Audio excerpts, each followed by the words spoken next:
Hello everyone, ఎలా ఉన్నారండి? నేనైతే బాగున్నాను. మీరు కూడా బాగుండాలనే కోరుకుంటున్నానండి. ఈ వీడియో వచ్చేసరికి పాప ఫ్రాక్ చూశారు కదండి. 2 మీటర్స్ క్లాత్లో నేను ఫుల్ లెంత్ కింద ఫ్రిల్స్ వచ్చి నార్మల్ అండ్ బటర్ఫ్లై ఫ్రాక్ అనేది స్టిచ్ చేశాను. చాలా సింపుల్గా కటింగ్ అండ్ స్టిచ్చింగ్ మీకు ఎలా అనేది నేను చూపిస్తాను ఈ వీడియోలో. హాఫ్ అన్ అవర్లో మీరు ఫ్రాక్ అనేది స్టిచ్ చేయొచ్చండి. అండ్ నేను మెయిన్ డ్రెస్ క్లాత్ ఏదైతే నేను స్టిచ్ చేశానో అది అన్ఫార్చునేట్లీ వీడియో అనేది డిలీట్ అయిపోయింది. సో అందుకని నేను ఈ క్లాత్ పైన మీకు మెజర్మెంట్స్ అనేది చూపిస్తున్నాను. సేమ్ మెజర్మెంట్స్ సేమ్ కటింగ్ ఉంటుందండి. మీకు జస్ట్ ఒక్కసారి మీరు నోట్ చేసుకుంటే మీరు ఈజీగా స్టిచ్ చేసేసుకోవచ్చు. ఇది 7 ఇయర్స్ పాపకి 5 పార్ట్కి వచ్చేసరికి పాపకి 7 ఇయర్స్ పాపకి 60 సెంటీమీటర్స్ తీసుకుంటే సరిపోతుందండి క్లాత్ అనేది ఫ్రంట్ అండ్ బ్యాక్కి.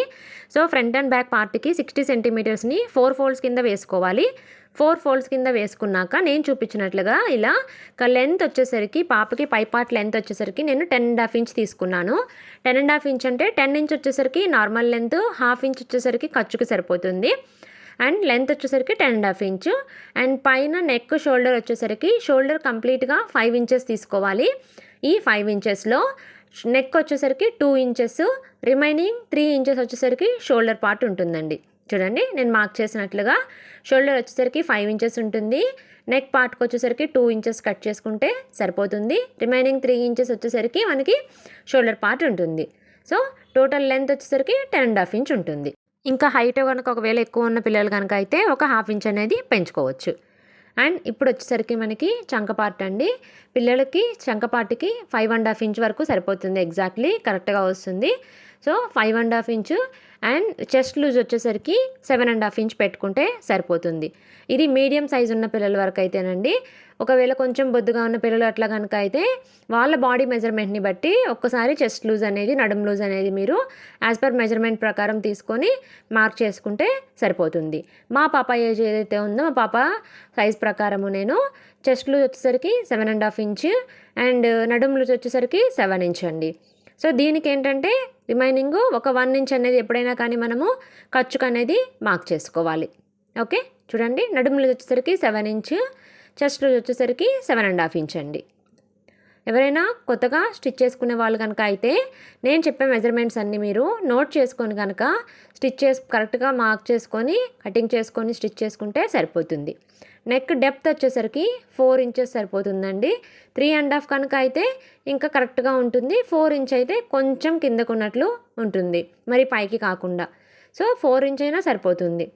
సో ఇలా కరెక్ట్గా మెజర్మెంట్స్ ప్రకారము మీరు మార్క్ చేసుకొని కట్ చేసుకుంటే చాలా ఈజీగా సింపుల్గా పాపకి ఫ్రాక్ అనేది మీరు స్టిచ్ చేసుకోవచ్చు. సో ఇప్పుడు మేము చేసిన మార్క్ ప్రకారము ఒక్కసారి లైన్స్ అనేది ఇలా పర్ఫెక్ట్గా గీసుకున్నారనుకోండి, స్టిచ్చింగ్ చేసేటప్పుడు మీకు చాలా ఈజీగా ఉంటుంది. ఇలా మార్క్ చేసుకొని మనం మార్క్ చేసుకున్న మెజర్మెంట్స్కి మళ్ళీ ఒక 1 ఇంచ్ అనేది ఎక్స్ట్రాగా మీరు ఖర్చు కోసము, లేదు మనకి టైట్ అయినా లూజ్ అయినా విప్పుకోవడానికి ఈజీగా ఉండడానికి ఇలా ఒక 1 ఇంచ్ కానీ 2 ఇంచ్ కానీ మీరు మార్క్ చేసుకుంటే సరిపోతుంది.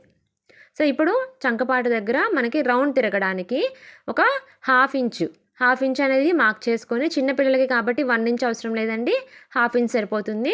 ఒక హాఫ్ ఇంచ్ ఇలా మార్క్ చేసుకొని కటింగ్ చేసుకుంటే సరిపోతుంది. చూడండి, నేను పర్ఫెక్ట్గా మీకు గుర్తుంటుందనేసి మెజర్మెంట్స్ కూడా మార్క్ చేశాను. యాజ్ పర్ సేమ్ అలాగే మీరు మార్క్ చేసుకొని కటింగ్ చేసుకుంటే ఈజీగా సింపుల్గా మీరు కట్ చేసుకోవచ్చు. ఇది బటర్ఫ్లై ఫ్రాక్ కాబట్టి నేను బటర్ఫ్లైకి కొంచెం వీ షేప్ వచ్చేలాగా పెట్టినప్పుడు నెక్ సెట్ అయ్యేలాగా ఇలా లైట్ వీ షేప్ అనేది ఇచ్చానండి. సో సేమ్ నేను చెప్పిన మెజర్మెంట్స్ ప్రకారమే మీరు మార్క్ చేసుకొని కటింగ్ చేసుకుంటే ఫ్రాక్ అనేది ఫిట్టింగ్ పర్ఫెక్ట్గా వస్తుంది. ఎక్కడ జారటం కానీ లూజ్ కానీ అన్నీ కూడా మీ పాప బాడీ సైజు మెజర్మెంట్స్ ప్రకారం మీరు కూడా మార్క్ చేసుకొని పర్ఫెక్ట్గా కట్ చేసుకుంటే సరిపోతుంది. ఫ్రంట్ పార్ట్కి మార్క్ చేసుకున్న దాన్ని కదా, బ్యాక్ పార్ట్కి వచ్చేసరికి ఒక 5 ఇంచెస్ కానీ 4.5 ఇంచ్ కానీ బ్యాక్ నెక్కి కరెక్ట్గా ఉంటుందండి. బ్యాక్ పార్ట్ నెక్ అయితే చూడండి, సేమ్ ఇలానే మార్క్ చేసుకొని కట్ చేసుకుంటే సరిపోతుంది. ఇది ఫ్రంట్ పార్ట్, బ్యాక్ పార్ట్, పై పార్ట్కి. నెక్స్ట్ మనము ఇది వచ్చేసరికి కింద నార్మల్గా ఫ్రిల్స్ పెట్టి స్టిచ్ చేస్తున్నానండి, ఎలాంటి అంబ్రెల్లా కట్ కానీ ఏమి కాదు. రిమైనింగ్ ఫ్యాబ్రిక్ ఏదైతే ఉంటుందో మీరు టాప్ పార్ట్కి కట్ చేసుకున్న, యోక్ పార్ట్కి కట్ చేసుకున్న క్లాత్ కాకుండా రిమైనింగ్ క్లాత్ అనేది అది ఎంతైతే ఉంటుందో అది 2 మీటర్స్ కానీ 1.5 మీటర్ కానీ ఎంతైతే ఉంటుందో ఒక్కసారి 4 ఫోల్డ్స్ కింద వేసుకోండి. 4 ఫోల్డ్స్ కింద వేసుకొని సేమ్ మనకి లెంత్ ఎంతైతే ఉంటుందో పాప హైట్ని ప్రకారము కింద పొడవు తీసుకుంటే సరిపోతుంది. ఇది వచ్చేసరికి బాటమ్ పార్ట్కి పొడవు అనేది 27 ఇంచెస్ అండి పాప పార్ట్కి. ఇలా నేను 27 ఇంచెస్కి మార్క్ చేసుకున్నాను. కింద వచ్చేసరికి ఒక 4.5 ఇంచ్ టు 5 ఇంచెస్ వరకు మీరు ఫ్రిల్స్ అనేది కట్ చేసుకోవచ్చు. నేను రిమైనింగ్ క్లాత్లో వచ్చేసరికి 2 సెంటీమీటర్సే తీసుకున్నాను కాబట్టి నాకు రిమైనింగ్ క్లాత్ 4 ఇంచెస్ మాత్రమే మిగిలింది. సో 4 ఇంచెస్లో నేను మొత్తము ఫ్రిల్స్ అనేది తీసుకున్నానండి. ఓకే, బాటమ్ పార్ట్కి లెంత్ వచ్చేసరికి 27 టాప్ బాటము 2 కటింగ్ అనేది అయిపోయిందండి. మీరు సేమ్ మెజర్మెంట్స్తో మెయిన్ ఫ్యాబ్రిక్ని లైనింగ్ని కట్ చేసేసి పెట్టేసుకుంటే సరిపోతుంది. సో నేను ఆల్రెడీ కటింగ్ చేశాను కదా, ఆ కటింగ్ చేసినవన్నీ నేను ఇలా సెట్ చేసి పెట్టేసుకుంటాను. దాన్ని ఇప్పుడు మనం ఫ్రంట్ పార్ట్ అనేది స్టిచ్ చేసుకుంటున్నాము. ఇది వచ్చేసరికి నేను ఇంకా లైనింగ్ ఏం సపరేట్గా వేయట్లేదండి పాపకి. Only main fabric and satin మాత్రమే స్టిచ్ చేస్తున్నాను. సో నెక్ అనేది చెప్పాను కదా, నార్మల్ సింపుల్ వీ నెక్ అనేది ఇచ్చాను. యాజ్ పర్ దాని ప్రకారమే నేను స్టిచ్ అనేది చేస్తున్నాను. చూడండి, నెక్ అనేది ఇలా మనం మొత్తము స్టిచ్ చేసేసుకొని ఎప్పుడైనా కానీ ఏ నెక్కైనా కానీ ఏ మోడల్కైనా కానీ మనం స్టిచ్ చేసుకున్నాక నెక్కి అలా కట్స్ పెట్టుకుంటే పర్ఫెక్ట్గా తిరుగుతుంది. ఎక్కడ కూడా షేప్ అవుట్ అవ్వకుండా పర్ఫెక్ట్గా షేప్ ప్రకారం మీరు నెక్ అనేది వచ్చేస్తుంది. ఇలా మొత్తము ఫస్ట్ నెక్ అనేది స్టిచ్ చేసేసుకొని ఇలా రౌండ్గా మొత్తం అనేది stitch lining and main fabric 2 కలిపేసి మీరు రౌండ్గా స్టిచ్ చేసేసుకొని కట్ చేసేసుకుంటే సరిపోతుంది. ఎక్స్ట్రా క్లాత్ ఏదైతే ఉంటుందో ఆ క్లాత్ అంతా కట్ చేసేసుకుంటే సరిపోతుంది. ఓకే, సో ఫ్రంట్ పార్ట్ అనేది ఇలా సింపుల్గా కట్ చేసేసానండి. సో ఇలా చూడండి, మొత్తం స్టిచ్ చేసేసుకొని రిమైనింగ్ ఫ్యాబ్రిక్ ఏదైతే ఉంటుందో మనం మెయిన్ ఫ్యాబ్రిక్ కొంచెం ఎక్స్ట్రానే తీసుకుంటాం కాబట్టి దాన్ని కట్ చేసుకోవాలి. అండ్ ఇది షేప్ కోసము కరెక్ట్గా పిల్లలకి ఎత్తుకున్నట్టు లేకుండా షేప్ కోసము చిన్న టక్స్ అనేది పెడుతున్నాను ఇక్కడ. కరెక్ట్గా షోల్డర్ పార్ట్కి ఇలా పట్టుకొని మీరు అలా ఒక 4 ఇంచెస్ కాదు 3 ఇంచెస్కి పెట్టుకుంటే పిల్లలకి కరెక్ట్గా వస్తుంది. చూడండి, ఫ్రంట్ పార్ట్ కంప్లీట్ అయిపోయింది. సేమ్ అలానే బ్యాక్ పార్ట్ కూడా స్టిచ్ చేసుకుంటే సరిపోతుంది. మీకు లెంత్ ఎక్కువ ఎందుకనేసి నేను జస్ట్ సింపుల్గా చూపించేస్తున్నానండి front part back part. So back part పిల్లలకి కాబట్టి స్ట్రైట్గా వేసుకోలేరు కాబట్టి నేను హుక్స్ అనేది పెడతానండి పిల్లలకి. సో హుక్స్కి ఇలా మనకి మిడిల్లో కట్ చేసుకొని బ్యాక్ పార్ట్ది కాజా పట్టి హుక్స్ పట్టి 2 వేసేసుకుంటే సరిపోతుంది. ఓకే, చూడండి, నేను ఇలా సాటిన్ క్లాత్ని కాజా పట్టీకి హుక్స్ పట్టీకి కూడా అటాచ్ చేసేసుకుంటున్నాను. 2 మీరు సింపుల్గా రైట్ సైడ్ ఏది రాంగ్ సైడ్ ఏది, రైట్ సైడ్ వచ్చేసరికి హుక్స్ ఉంటుందండి. ఎప్పుడైనా కానీ గుర్తుపెట్టుకోండి, రైట్ సైడు హుక్స్ పట్టీ ఉంటుంది, లెఫ్ట్ సైడు కాజా పట్టీ ఉంటుంది. ఓకే, సో ఇలా మనం పర్ఫెక్ట్గా స్టిచ్ చేసుకుంటే సరిపోతుంది. ఏదైనా కానీ మీరు స్టిచ్ చేసుకునేటప్పుడు main fabric wrong side right side అవి చూసుకొని స్టిచ్ చేసుకుంటే డబల్ పని లేకుండా ఈజీగా మీరు స్టిచ్ చేసేసుకోవచ్చు. ఓకే, సో ఇలా నాకు బ్యాక్ పార్ట్ అయితే హుక్స్ పట్టి కాజా పట్టి 2 కంప్లీట్ అయిపోయిందండి. సో ఇప్పుడు బాటమ్ పార్ట్ అనేది మనం స్టిచ్ చేసుకుందాము. చూడండి, 2 కంప్లీట్ అయిపోయింది. అండ్ బాటమ్ పార్ట్ వచ్చేసరికి ఫస్ట్ నేను సాటిన్ ఏదైతే ఉందో సాటిన్ని ఎగ్జాక్ట్లీ నడుం మెజర్మెంట్ ప్రకారము పాప నడుం మెజర్మెంట్ ప్రకారము నేను ఈ ఫ్రిల్స్ అనేది పెట్టుకుంటున్నాను. కొంచెం ఎక్కువ ఫ్రిల్స్ పెడుతున్నాను, ఇంకా లైనింగ్ ఏం వేయట్లేదు సాటిన్తోనే కాబట్టి ఎక్కువ ఫ్రిల్స్ ఉంటే కొంచెము ఫ్రాక్ అనేది ఎత్తుకున్నట్లుగా బాగుంటుంది. చూడండి, ఇలా ఫ్రిల్స్ అనేది మీరు స్టిచ్ చేసుకున్నాక పై పార్ట్ ఏదైతే ఉంటుందో యొక్క పార్ట్కి నడుం సైజు కరెక్ట్గా ఉందా లేదనేది చూసుకుంటే మీకు కుట్లు అనేది ఇప్పుకోకుండా సరిపోతుంది. సో బాటమ్ పార్ట్ అనేది కంప్లీట్ అయిపోయింది, లైనింగ్ది సాటిన్ది. ఇప్పుడు వచ్చేసరికి మెయిన్ ఫ్యాబ్రిక్ అండి. ఈ మెయిన్ ఫ్యాబ్రిక్ని నేను అన్ని ఫ్రిల్స్ పెట్టుకొని సేమ్ అదేలాగానే స్టిచ్ చేసేసుకున్నాను. అండ్ ఇది వచ్చేసరికి మనకి కింద ఫ్రిల్స్ పెట్టాను కదా చిన్న ఫ్రిల్స్, ఆ ఫ్రిల్స్ కోసము నేను ఇలా స్టిచ్ వేసేసుకొని, నా దగ్గర ఈ జిగ్జాగ్ మిషన్ లేదండి, నేను నార్మల్గానే స్టిచ్ వేసేసుకుంటాను. సో ఇలా స్టిచ్ వేసేసుకొని మొత్తము ఫ్రిల్స్ అనేది పెట్టేసుకుంటున్నాను. చూడండి, ఫైనల్గా ఇలా అయితే ఫ్రిల్స్ పెట్టేసుకున్నాను. మొత్తం ఇలా కంప్లీట్ అయిపోయింది. ఫ్రిల్స్ని ఇప్పుడు మనము ఈ ఫ్రిల్స్ అనేది లోపలికి కాకుండా నేను పై పార్ట్కి పెడుతున్నాను. పైకి పెట్టినట్లయితే మనకి లుక్ అనేది బాగుంటుంది. అంటే ఫోల్డ్ చేసేసినట్లు కాకుండా ఫ్రిల్స్ అనేది మన క్లాత్ పైన చూడండి, ఇది మెయిన్ ఫ్యాబ్రిక్ కదా, మెయిన్ ఫ్యాబ్రిక్ లోపలికి కాకుండా నేను మెయిన్ ఫ్యాబ్రిక్ పైకి ఇట్లా పెట్టుకుంటే మనకి ఫ్రిల్స్ లుక్ అనేది బాగుంటుంది. సో ఇలా మొత్తం కంప్లీట్ చేసేసుకోండి. ఇలా స్టిచ్ వేసేసుకుంటే సరిపోతుంది. ఫ్రంట్ పార్ట్ బ్యాక్ పార్ట్ రెండింటికి ఇలా ఫ్రిల్స్ పెట్టేసుకొని స్టిచ్ వేసేసుకోవాలి. చూడండి, నాకు 2 పార్ట్స్ అనేది నేను కంప్లీట్ చేసేసాను. మీకు ఏంటంటే వీడియో లెంత్ ఎక్కువ కాకుండా ఉండడానికి నేను ఒక సైడ్ పార్ట్మే చూపిస్తున్నాను. సో ఇలా ముందు కంప్లీట్ అయిపోయిన తర్వాత ఇప్పుడు సాటిన్ క్లాత్ ఏదైతే ఉంటుందో లైనింగ్ రిలేటెడ్ అది 2 అటాచ్ చేసుకోవాలండి. మెయిన్ ఫ్యాబ్రిక్ని లైనింగ్ సాటిన్ ఫ్యాబ్రిక్ని 2 అటాచ్ చేసుకుంటే ఫ్రంట్ పార్ట్ బ్యాక్ పార్ట్ 2 ఇలా మీరు అటాచ్ చేసుకుంటే సరిపోతుంది. ఓకే, సో కంప్లీట్ అయిపోయింది. అండ్ మీరు స్టిచ్ చేసేటప్పుడు ఫ్రిల్స్ పెట్టిన సైడ్ కూడా ఒకసారి చూసుకొని కరెక్ట్గా ఎటు సైడ్ ఉంది అనేది స్టిచ్ వేసుకోవాలండి. లేదంటే రాంగ్ సైడ్ స్టిచ్ చేసుకుంటే మళ్ళీ మీరు విప్పి అంతా మళ్ళీ కుట్టుకోవాల్సి వస్తుంది. సో 2 ఇలా స్టిచ్ చేసుకున్న తర్వాత ఇప్పుడు ఫ్రంట్ పార్ట్ని బ్యాక్ పార్ట్ని ఇలా టాప్ పార్ట్కి బాటమ్ పార్ట్కి రెండిటికి అటాచ్ చేసుకుంటే సరిపోతుంది. చూడండి 2 అటాచ్ చేసేసుకోవాలి. ఇలా 2 అటాచ్ చేసుకున్న తర్వాత రెండిటిని షోల్డర్స్ని జాయింట్ చేసుకోవాలండి. So front part back part నేను 2 అటాచ్ చేసేసుకున్నాను. 2 చేసుకున్న తర్వాత ఈ రెండింటిని షోల్డర్స్ని జాయింట్ చేసేసుకొని హ్యాండ్స్ అనేది అటాచ్ చేసుకుంటే సరిపోతుంది.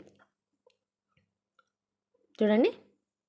సో ఇలా కంప్లీట్ అయిపోయింది కదా. ఇప్పుడు దీన్ని వచ్చేసరికి ఈ రెండింటిని షోల్డర్ పార్ట్లు ఇలా ఒక 1 ఇంచ్ గ్యాప్లో పాదం గ్యాప్లో మీరు స్టిచ్ వేసుకుంటే సరిపోతుంది.